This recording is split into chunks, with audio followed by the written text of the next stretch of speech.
ہم لوگ آج یہاں جمع ہیں مسجد عمر ابن خطاب میں. تو میرا یہ جی چاہا کہ میں تھوڑی بات حضرت عمر کے بارے میں کروں.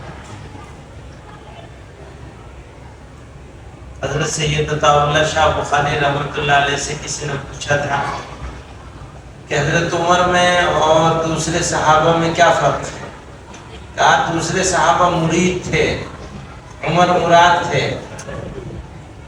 نبی علیہ الصلوۃ والسلام نے دو لوگوں کے لیے دعا مانگی تھی کہ اللہ ان دونوں میں سے کسی ایک کو ایمان کی دولت سے نواز دیجئے تاکہ اسلام کا تحفظ ہو سکے، مسلمانوں کی کمزوری دور ہو سکے، تیرے نام لینے والوں کے اوپر جو ظلم و ستم ہو رہے ہیں ان کے سدباب ہو سکے. تو رسول اللہ صلی اللہ علیہ وسلم نے دو نام پیش فرمائے تھے. اللہ تعالیٰ نے ان دونوں میں سے حضرت عمر کو منتخب کیا. تو رسول اللہ صلی اللہ علیہ وسلم کی مراد ہیں اور اللہ تعالیٰ کا انتخاب ہے.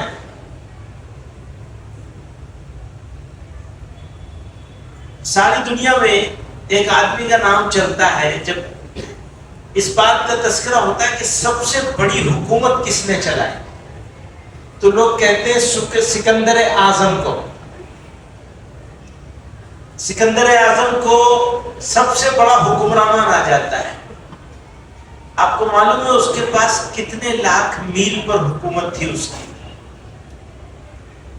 تو تاریخ دان جو زیادہ سے زیادہ کہتے ہیں وہ 20 لاکھ میل، 20 لاکھ اسکوائر مائل پر اس کی حکومت تھی.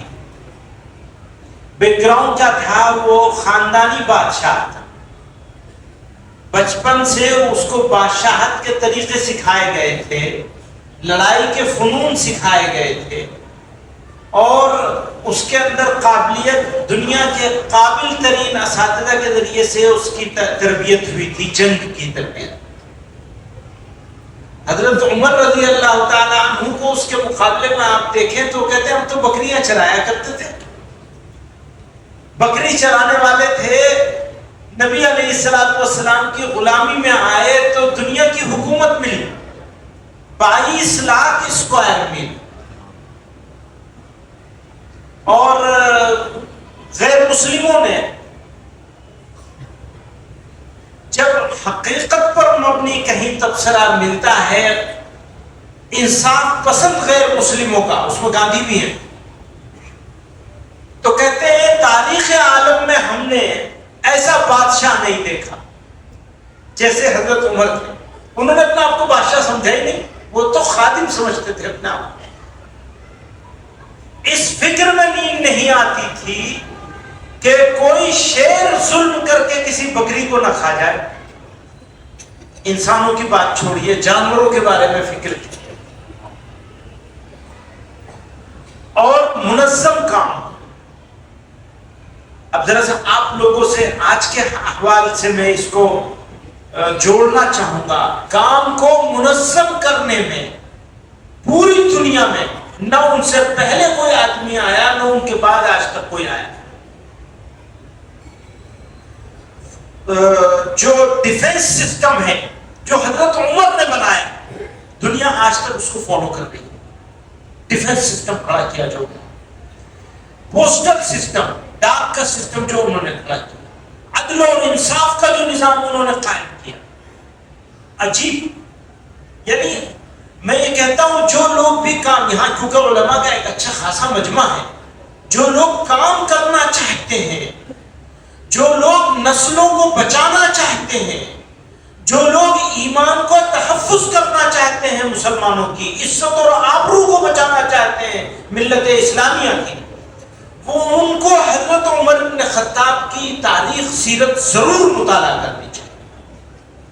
اور میں نے تو اپنا معمول بنایا ہے، کوئی پروگرام ہو اور مجھے اس میں کچھ بولنا ہے تو میں ضرور 20-25 صفحے حضرت عمر کی سیرت کے ضرور مطالعہ کرتا ہوں.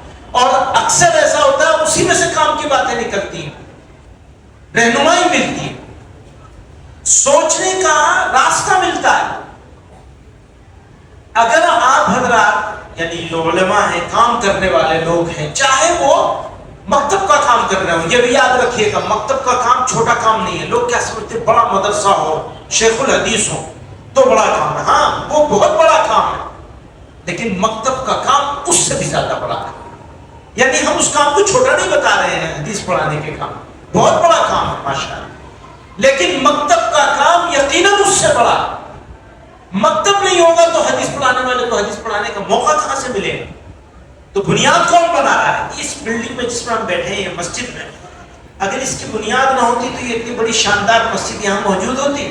اب ابھی معلوم ہو جائے کہ اس کی بنیاد خطرے میں پڑ گئی ہے تو کون رکے گا یہاں؟ کوئی نہیں. لوگ بھاگ جائیں گے، باہر جا کے کھڑے ہو جائیں گے. پتہ نہیں بنیاد کا کیا ہے.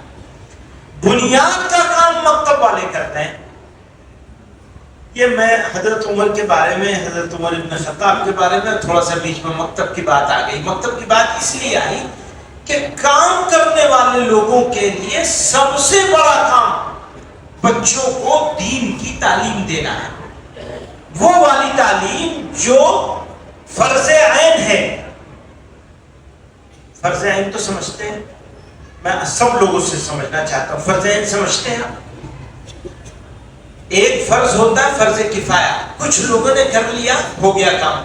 یعنی جیسے مولوی بننا، عالم بننا. تو اگر کوئی آدمی عالم نہیں بنے گا تو گنہگار نہیں ہوگا، لیکن کوئی بھی نہیں بنے گا تو گناہ سب کو ہو جائے گا. سمجھ رہے ہیں؟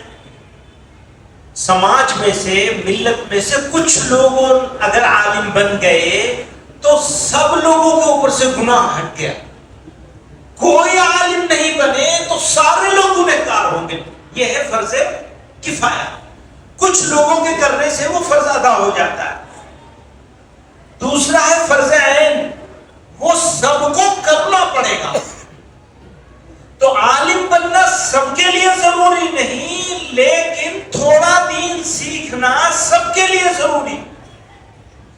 وہ دین سیکھنا اور اتنا دین سکھانا سب کے اوپر فرض عین ہے. علماء کے اوپر بھی فرض عین ہے. اتنا دین سیکھنا سب کے اوپر فرض عین ہے. تو بچے کو تو دین سکھا دیا، خود سیکھا نہیں تو پھنس جائیں گے. خود بھی سیکھنا چاہیے، شرم نہیں کرنی چاہیے.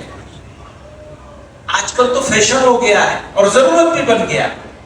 میں ایک صاحب کے پاس گیا، بہت بڑے ڈاکٹر ہیں. ڈاکٹر وہ اس کے مریض والے ڈاکٹر نہیں ہے، ڈاکٹر کی بھی ہے انہوں نے کئی چیزوں میں. تو اور بہت بڑی یونیورسٹی، کئی یونیورسٹیوں میں وہ گیسٹ فیکلٹی کے طور پر جاتے ہیں، مہمان کے طور پر بلایا جاتا ہے. بڑا احساس ہوتا ہے یہاں بھی اور باہر بھی. کہنے لگے میں 6 ہفتے کے لیے پڑھنے جا رہا ہوں، ٹریننگ لینے جا رہا ہوں. کہاں جا رہے ہیں؟ آکسفورڈ جا رہا ہوں. 6 ہفتے کا ایک کورس کرنے جا رہا ہوں. عمر معلوم ہے ان کی کیا؟ 72 سال. 72 سال عمر ہو چکی ہے. کہہ رہے ہیں میں کہاں جا رہا ہوں؟ پڑھنے کے لیے جا رہا ہوں. کتنے دن کے لیے؟ 6 ہفتے کے لیے. کتنا پیسہ دے رہے ہیں؟ 11 لاکھ روپے دے رہا ہوں. 6 ہفتے کی تعلیم کے لیے 72 سال کی عمر میں 11 لاکھ روپے خرچ کر رہے ہیں سیکھنے کے لیے. ان کا یقین ہے کہ سیکھنے کے لیے کبھی آدمی بوڑھا نہیں ہوتا، بزرگ نہیں ہوتا. سیکھنے کی عمر قبر تک ہوتی ہے. تو جو یہاں لوگ بیٹھے ہیں ہمارے سب، ابھی مولانا عفان صاحب تقریر کر رہے تھے، دو باتیں، یعنی باتیں تو انہوں نے بہت ساری کہی ہے لیکن 2 کا تذکرہ کرنا چاہوں گا میں. ایک تو تلاوت قرآن اور دوسرا فہم قرآن، قرآن سمجھنا. وہ لوگ سمجھتے ہیں اب تو ہم 40 سال کے ہو گئے، 50 کے ہو گئے، بچے کو سکھا دیں گے، ہمیں کیا ضرورت ہے سیکھنے. کیا ایسا ہو نہیں سکتا کہ یہ جو رمضان آ رہا ہے اس میں ہم قرآن، رمضان آنے میں 6-7 مہینے رہ گئے، کیا ایسا نہیں ہو سکتا کہ ہم سب لوگ یہاں موجود لوگ یہ ارادہ کر لیں کہ اس مرتبہ کے رمضان میں قرآن شریف جب سن رہے ہوں گے حافظ جی سے، امام صاحب سے، تو قرآن کو ہم سمجھ رہے ہوں گے. ایسا ہو نہیں سکتا کیا؟ نہیں ہو سکتا. جو لوگ اردو جانتے ہیں وہ قرآن کے اکثر 2/3 سے زیادہ الفاظ کے معنی جانتے ہیں. جو لوگ اردو جانتے ہیں، اتفاق سے کوئی قوم ایسی ہے جو اردو نہیں جانتی، تو اس کی تو مجبوری ہے، اس کو زیادہ الفاظ یاد کرنے پڑیں گے. اردو والوں کے لیے تو 2/3 الفاظ کے معنی پہلے سے معلوم ہے، یعنی آپ کی ووکیبلری ڈیولپ ہے. صرف 1/3 الفاظ کے معنی یاد کرنے ہیں اور پھر اس کا تھوڑا سا سمجھنا ہے. اچھا، جیسے سمجھنے آنے لگے گا ویسے مزہ آنے لگے گا. حالانکہ قرآن کو مزہ لینے کی چیز نہیں ہے. مزہ لینے سے مراد یہ ہے اچھا لگنے لگے گا آپ کو، آپ کا قرآن کے ساتھ تعلق بڑھ جائے گا. کہنے سے نہیں پڑے گا، کرنے سے بڑھے گا. تھوڑی سی کوشش کر لو، ارادہ کر لو کہ اس رمضان کو ایسا گزاریں گے کہ ہم قرآن کے سمجھنے والے ہو جائیں. ہو سکتا ہے پوری بات سمجھ میں نہ آئے، لیکن اگر آدھی بھی سمجھ میں آنے لگی تو اللہ تعالیٰ باقی آدھا جو ہے وہ اس تک کھینچ کے لے جائیں گے آپ کو. یہ قرآن آپ کو اپنے ساتھ جوڑ لے گا. پھر آپ بھاگنا بھی چاہیں تو بھاگ نہیں سکیں گے. جی نہیں چاہے گا بھاگنا. وہ جو بھاگنے کی نحوستیں ہیں جو ہمارے سماج میں بالکل کھلی نظر آ رہی ہیں، پرابلم کہیں اور ہے، ڈھونڈ کہیں اور رہے. آپ سمجھ رہے ہیں؟ پریشانی تو کہیں اور ہے. وہ ایک مریض حکیم صاحب کے پاس گیا. حکیم صاحب سے کہا میرے پیٹ میں بہت درد ہو رہا ہے. تو حکیم صاحب نے کہا اچھا یہ بتاؤ تم نے کل کیا کھایا تھا؟ کہنے لگے روٹی کھائی تھی. اور کیا کھاتا؟ کیسی روٹی کھائی تھی؟ کچی کھائی تھی؟ پکی کھائی تھی؟ نہیں، تھوڑی چھلی ہوئی تھی. اچھی بات ہے، بیٹھ جاؤ. دوا لکھ دی. جو وہ مطلب میں دوا لینے کے لیے پہنچا تو اس نے آنکھ میں ڈالنے کی دوا دے دی. تو وہ مریض حکیم صاحب کو واپس آیا، تم نے میرے درد پیٹ میں ہے، دوا تم آنکھ میں ڈالنے کی دے رہے ہو. تو اس نے کہا جب تمہیں جلی ہوئی روٹی نظر نہیں آئی تو میں تمہارے پیٹ کا کیا علاج کروں، آنکھ کا علاج کر دوں. آنکھ ٹھیک ہو جائے گی تو تم غلط کام، غلط چیز کھاؤ گے نہیں. اردو میں ایک کہاوت مشہور ہے، مارو گھٹنا گھونٹے آنکھ. میں سوچتا تھا اس کا مطلب کیا ہے. کس کو معلوم ہے اس کا مطلب؟ مارو گھٹنا گھونٹے آنکھ کیا مطلب؟ نہیں پتا نا. بیماری کچھ اور ہے، دوا کسی اور چیز کی ہو رہی، علاج کچھ اور ہو رہا ہے. بھائی غفلت سے بیدار ہو جائیے. قرآن صرف آخرت کی چیز نہیں ہے، یہ دنیا کی چیز بھی ہے.